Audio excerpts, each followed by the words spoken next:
Test one day মিলিয়ে ১৭,০০০-এর ওপরে run করা হাশিম আমলা দক্ষিণ আফ্রিকার ক্রিকেটের এক উজ্জ্বল নক্ষত্র। শুধুই নয়, ব্যক্তি জীবনে ইসলামী জীবনযাপন করে হয়েছেন তুমুল জনপ্রিয়। ভারতীয় বংশোদ্ভূত প্রথম ক্রিকেটার হিসেবে দক্ষিণ আফ্রিকার জার্সি গায়ে জড়িয়েছেন। বংশের পূর্বসূরিরা ভারতের গুজরাট থেকে স্থায়ী হয়েছেন বিশ্বের বিভিন্ন প্রান্তে। সে অনুযায়ী হাশিম আমলার বাবা মোহামেড আমলা স্থায়ী হন দক্ষিণ আফ্রিকার ডারবানে। সেখানেই জন্ম ও বেড়ে ওঠা আমলার। তার ক্রিকেটে হাতেখড়ি ওই শহরেই। হাশিম আমলার ঘরোয়া ক্রিকেটে অভিষেকের বছর তিনেক পর জাতীয় দলে তার দরজা খুলে যায়। এর আগে অভিষেক মৌসুমে ৮ ইনিংসে ৩ সেঞ্চুরিতে নিজের যোগ্যতার প্রমাণ রাখেন। যদিও ২০০৪ সালে ভারতের বিপক্ষে অভিষেকের পর দলে পাকাপোক্ত হতে তার সময় লেগেছে প্রায় ২ বছর।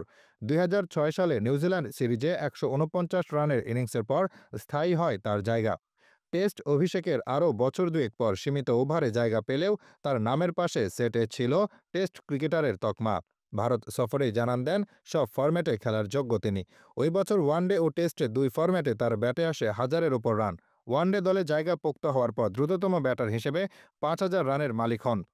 ওয়ানডের পাশাপাশি আমলা টেস্টেও খেলেছেন সমান তালে। ২০১৩ সালে ওভালে ইংল্যান্ডের বিপক্ষে টেস্টে নিজের ক্যারিয়ার সেরা ইনিংস খেলেন। প্রথম প্রোটিয়া হিসেবে করেন ট্রিপল সেঞ্চুরি। ক্রিকেট মাঠের আমলা ধর্মীয় বিষয়েও বেশ মনোযোগী। ইসলামে নিষেধ আছে, তাই জার্সিতে কোনোদিন মাদক কিংবা অ্যালকোহল জাতীয় পানীয়র লোগো নিয়ে খেলেননি। বোর্ডকে এর জন্য আর্থিক ক্ষতিপূরণ দিয়েছেন, কিন্তু তবুও নিজের বিশ্বাস এবং আমল থেকে এক বিন্দুও সরে আসেননি। ম্যাচ জেতার পর দক্ষিণ আফ্রিকার ড্রেসিং রুমে শ্যাম্পেইনের বোতল খুলে উল্লাস করার একটা রেওয়াজও রয়েছে। সেই উদযাপন থেকে দূরে থাকতেন হাশিম আমলা।